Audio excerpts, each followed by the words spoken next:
Anong nangyayari sa inyo kapag meron kayo mabigat na problema? Yung problemang mabigat talaga. Parang you against the world na. Mas lumalapit po ba tayo sa Diyos o lumalayo tayo sa Kanya? Mas kumakapit ba tayo sa Kanya o mas nawawalan tayo ng pag-asa?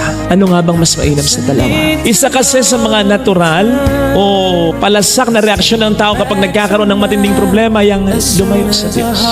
Magsakang negosyo kahit nagsisikap, nagkasakit kahit nag-iingat, naging pasaway ang anak, niloko ng asawa, namatayan, nagtatampo na sa Diyos, hindi na nagdarasal, hindi na nagsisimba.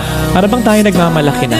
Hindi kaya iniisip natin nung tayo bata pa, pwede rin umepekto sa Panginoon yung ginagawa natin sa ating mga ama at ina na kapag hindi natin nakuha ang gusto natin, tayo nagmamaktol na sa pag-asang tayo aamuin nila.